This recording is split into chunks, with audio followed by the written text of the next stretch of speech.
idea as to what the overall gameplay is about. So the main thing that's unique about Reich is the ability to pick up and destroy all the architecture in sight with objects of large scale. And so I can pick this up and throw it to the wall. And if we have a larger one, do the same thing.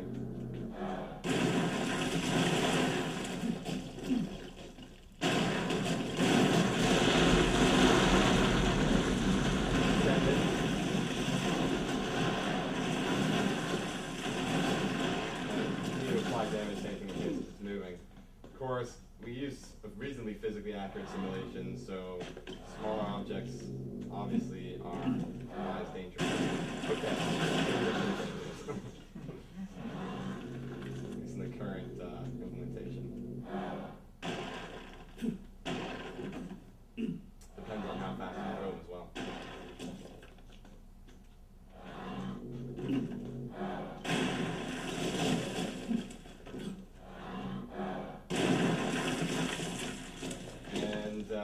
Really, we just built a lot of systems.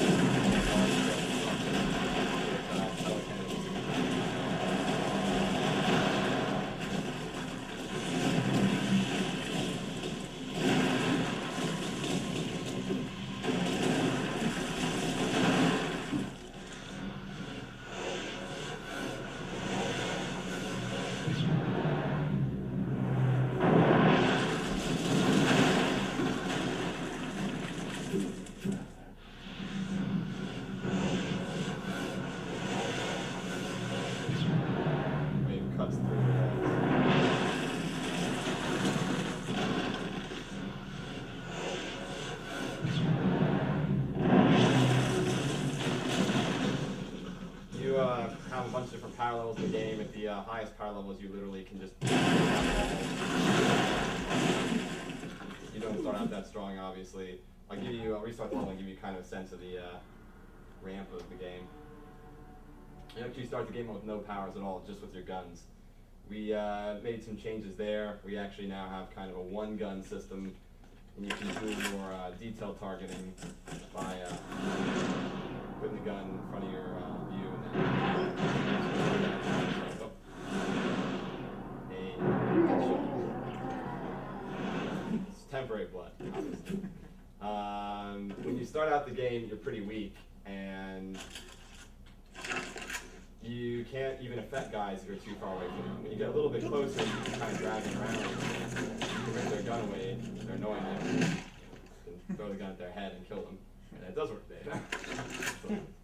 And you can push them back, which also stumbles them. You get close enough to knock them off their feet. If they're not dead, they'll eventually get picked up. You can stumble them around physics objects. He's not dead, he just got knocked over. There's some pretty detailed physical interaction. You can get up any time. Sometimes I guess they don't like to get up. But you can stumble around with a physics object. And that guy fell like jelly there. I think he's still alive. Oh, he's dead. When you're weaker, sometimes they won't die by putting physics object in. They'll just maybe stumble a little bit. You can get knocked over as you've seen it not die. So that's one way to kill them. And as you get stronger and stronger, this guy, no matter how close I am to him, I cannot lift him up. But as I get a little stronger, I actually am going to be able to do that. So now at the current power level I'm at, he is yellow at a distance, but when I get close enough to him, I actually can lift him off the ground. Of course, at that point, I can do what I want with him. And you've got a guy, or any object for that matter, in a health state, you can do some fun things that flip around and steal their weapons. And that's actually how you get most weapons in the game, of course, is by stealing enemies' weapons. That's not the one I want. And that guy. And eventually, of course, you get powerful enough to lift up really huge objects. But sometimes if they're a little too far away or they're too embedded into trying to connect other objects, you have to actually yank them up.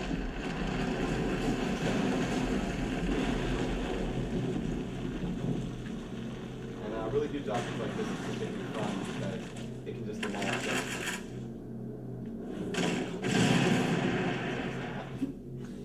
You can flatten guys with it like a pancake. Or, of course, it just will completely decimate full buildings.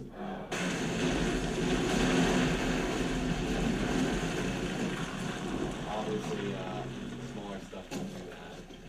I don't know. We're still playing around with some of the force thresholds for like when objects can pass other objects. Obviously, there's going to be a lot of tweaking going on there, but that's some rough numbers that seem to work pretty well. And one of the other cool things is actually scan objects. So once I pick them up, I can.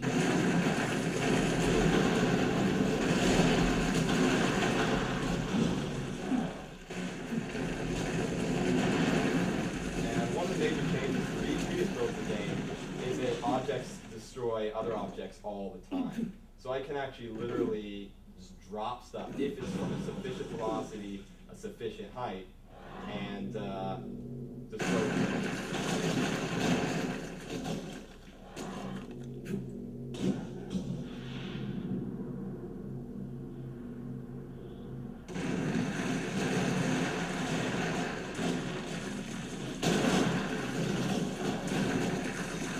You can also charge objects up with energy, which makes them magnetic, and it's currently undergoing some tweaking, but it's interesting.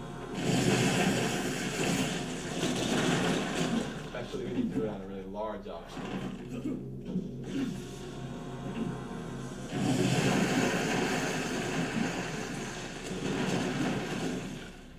Basically rip a building down that way. There's Vortex, which actually allows you to find objects at once. You can only use that in two-handed mode, kind of like a vacuum. And then you can throw out.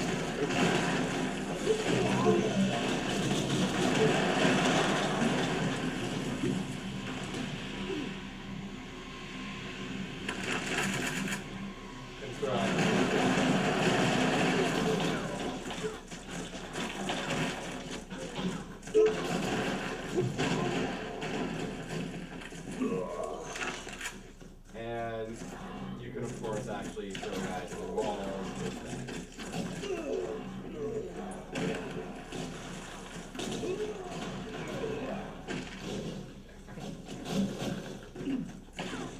And Shockwave, as you've seen earlier, is interesting. But the cool thing is it has variable strength. So if I just do a little bit, it will knock you guys out. But if I do it a lot, it'll charge that up. Of course, it also slows down the whole thing.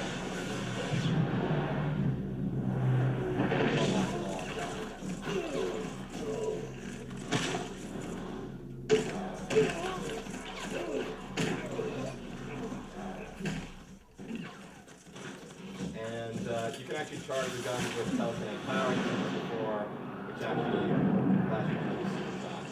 This super shot actually happens to go through walls. And of course you can, not anything, but you can hold the guy up and riddle him with bullets.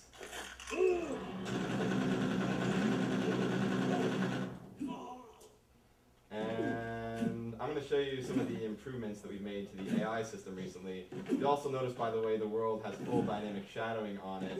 It's really fast, really efficient. We're still working on some of the tweaks of it, such as the filtering methods used. But the thing for our lighting system, so it doesn't crash, is that it's actually the most advanced in the industry. Our lighting system supports basically an infinite number of lights with relatively little performance cost, as well as full world dynamic shadows, which of course is really important when the environment can be completely decimated. And they still look good and actually are reactive to the lights around them. They're not pre-baked or fake shadows. These are actual masking of the lights. And we have a pretty interesting system to compute how things fall apart. This is actually, the structure of a building is actually computed via a automated method that we can run on the entire level. And it will actually compute different stress points on the building. So as I move my kind of physics targeting cursor over it, it gets yellow or red, where red means it's too heavy for me to yank off because there's too much weight on it. But yellow objects I can actually yank off, and there's very little at this low power level that I can yank off. Maybe that little piece down there. But nothing comes off because all the load was shared among other pieces. When I get a little stronger at like level 5, I can actually yank off a lot more of this building.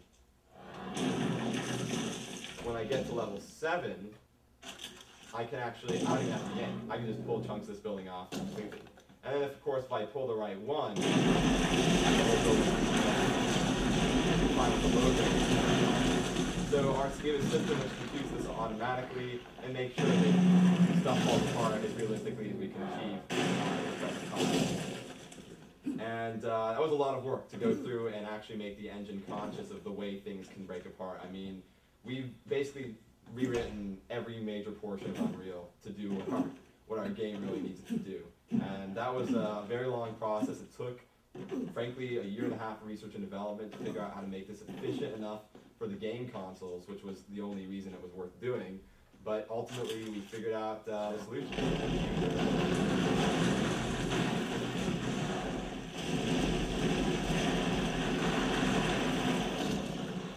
We haven't put in all of the effects, obviously, for this. I'm going to show you a little bit now about what the enemies do and how we kind of made them smarter.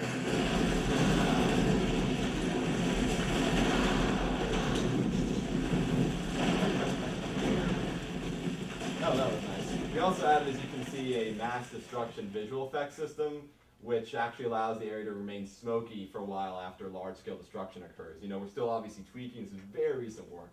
I can say this has been in use for less than 5 days. So, you know, Jesse and Paul have come on board and really tried to take what we've had and take it forward visually and even push the tech even further.